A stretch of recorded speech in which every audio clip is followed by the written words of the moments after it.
nationwide. Samantala mga kabrigada, ang PNP chief naman nanindigang walang balik, lipat or promosyon para sa tiwaling pulis. Brigada Kat Austria, ibrigada mo! Brigada Live Report. Tiniyak ng liderato ng Philippine National Police na wala nang pagbabalik sa serbisyo, paglilipat ng destino at promosyon sa mga tiwaling pulis. Ayon kay PNP Chief General Romel Francisco Marbil, kapag napatunayang sangkot sa anumang uri ng katiwalian ang isang pulis, hindi na ito maaaring ibalik sa dati nitong unit. Sa halip, ilalagay siya sa Personnel Holding and Accounting Unit ng PNP hanggang sa tuluyang magretiro.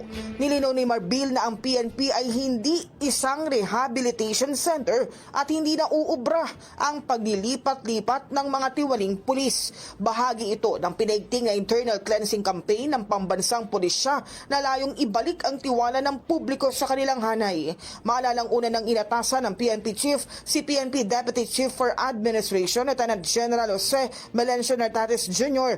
upang pangunahan ang pagpapatupad ng internal reform sa organisasyon.